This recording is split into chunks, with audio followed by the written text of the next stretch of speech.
Halo semuanya, Assalamualaikum warahmatullahi wabarakatuh. Perkenalkan, saya Auda Safani dari kelas Agribisnis C dengan NIM 2506 1305 329. Nah, pada video kali ini saya akan membahas tentang evolusi pertanian dan kemiskinan dengan matkul Sosiologi Pertanian dan Pedesaan. Karena saya membahas materi tentang evolusi pertanian dan kemiskinan, yang dimana kita akan membahas bagaimana sektor pertanian yang menjadi sumber penghidupan masyarakat desa ternyata belum mampu sepenuhnya meningkatkan kesejahteraan petani. Sebelumnya, kita harus tahu dulu latar belakang dari pertanian. Nah, pertanian masih menjadi sektor utama di wilayah pedesaan dan menjadi mata pencaharian sebagian besar masyarakat. Namun, pada kenyataannya, banyak petani yang tetap hidup dalam kondisi ekonomi yang rendah, meskipun mereka bekerja keras setiap hari. Hal ini menunjukkan bahwa kemiskinan di sektor pertanian bukan hanya disebabkan oleh kurangnya usaha dari petani, tetapi juga dipengaruhi oleh faktor-faktor struktural dalam pertanian itu sendiri, seperti keterbatasan lahan, akses pasar, dan rendahnya produktivitas. Karena itu muncul konsep yang disebut evolusi pertanian. Nah, apa sih evolusi pertanian itu? Evolusi pertanian adalah kondisi ketika luas lahan pertanian tidak bertambah, tetapi jumlah tenaga kerja yang bergantung pada lahan tersebut terus meningkat. Akibatnya, semakin banyak orang bekerja di lahan yang sama, sehingga terjadi penumpukan tenaga kerja. Walaupun semua orang tetap bekerja, produktivitas dan pendapatan per individu tidak mengalami peningkatan yang berarti atau tidak signifikan. Dengan kata lain, pekerjaan bertambah banyak, tetapi kesejahteraan petani tetap stagnan, stuck di situ-situ aja. Nah, konsep evolusi pertanian pertama kali diperkenalkan oleh Clifford Geertz melalui penelitiannya tentang masyarakat Jawa. Menurut Geertz, intensifikasi pertanian memang terjadi, misalnya dengan menambah tenaga kerja atau meningkatkan aktivitas di sawah. Namun, peningkatan tersebut tidak diikuti oleh kenaikan pendapatan per kapita petani. Akibatnya, masyarakat desa terjebak dalam kemiskinan struktural yang sulit diatasi. Jadi, walaupun masyarakat bekerja lebih keras, hasil yang diperoleh tetap terbatas karena harus dibagi kepada lebih banyak orang. Selanjutnya ada mekanisme evolusi. Evolusi pertanian terjadi melalui beberapa tahapan. Pertama, jumlah penduduk meningkat cukup tinggi. Kedua, lahan pertanian diwariskan kepada anggota keluarga, sehingga ukurannya semakin kecil dan terfragmentasi.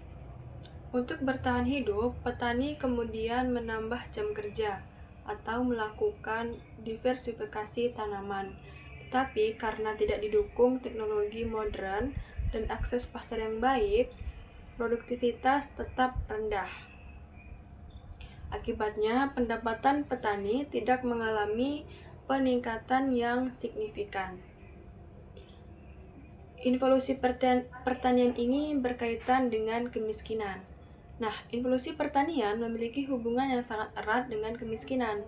Fragmentasi lahan, kurangnya lapangan kerja di luar sektor pertanian, dan rendahnya harga hasil panen menyebabkan masyarakat petani mengalami kondisi yang disebut shared poverty atau kemiskinan bersama. Artinya, hampir seluruh rumah tangga petani mengalami kesulitan ekonomi secara bersamaan, sehingga sulit bagi mereka untuk meningkatkan taraf hidup. Nah, selanjutnya ada bukti dari para peneliti. Fenomena involusi pertanian masih dapat ditemukan hingga saat ini.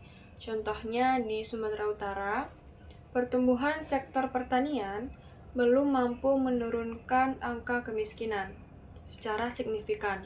Selain itu, di Jambi terjadi ketimpangan penguasaan lahan sehingga manfaat pertumbuhan pertanian lebih banyak dirasakan oleh pemilik lahan besar dibandingkan petani kecil. Hal ini menunjukkan bahwa pertumbuhan sektor pertanian tidak selalu sejalan dengan peningkatan kesejahteraan masyarakat desa. Selanjutnya, ada faktor penyebab dari involusi pertanian, yaitu ada beberapa faktor utama yang menyebabkan involusi pertanian. Yang pertama adalah tingginya jumlah penduduk. Kedua, pembagian lahan yang terus terfragmentasi sehingga ukuran lahan semakin kecil. Ketiga, keterbatasan akses terhadap pasar dan modal. Selain itu, banyak petani masih bergantung pada tengkulak untuk menjual hasil panennya. Akibatnya, posisi tawar petani menjadi lemah dan pendapatan yang mereka peroleh tetap rendah. Selanjutnya ada dampak dari involusi pertanian, yaitu dampak sosial dan ekonomi. Dampak involusi pertanian tidak hanya dirasakan dalam bidang ekonomi, tapi juga sosial. Secara ekonomi, petani mengalami kemiskinan kronis dan sulit meningkatkan pendapatan. Sedangkan secara sosial, kesempatan memperoleh pendidikan dan pekerjaan di luar sektor pertanian menjadi terbatas.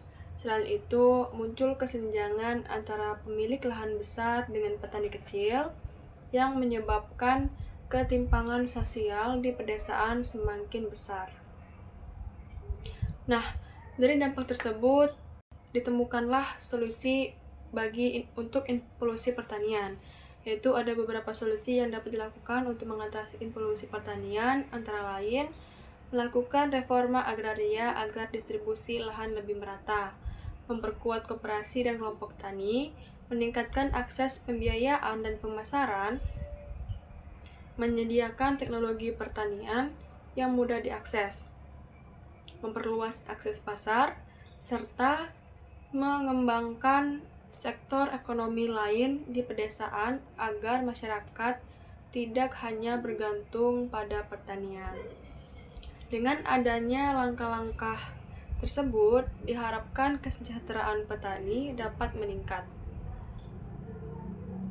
Nah, dari materi yang telah saya bahas dalam video ini, ada kesimpulannya, yaitu involusi pertanian adalah kondisi ketika jumlah tenaga kerja di sektor pertanian terus meningkat, tapi produktivitas dan kesejahteraan petani tidak mengalami peningkatan yang signifikan. Fenomena ini menunjukkan bahwa pertumbuhan pertanian tidak selalu mampu mengurangi kemiskinan. Oleh karena itu, diperlukan perubahan menyeluruh dalam sistem pertanian, terutama dalam hal penguasaan lahan, akses pasar, teknologi, dan dukungan kelembagaan agar kesejahteraan petani dapat meningkat secara nyata. Baiklah, sekian penjelasan dari saya mengenai involusi pertanian dan kemiskinan.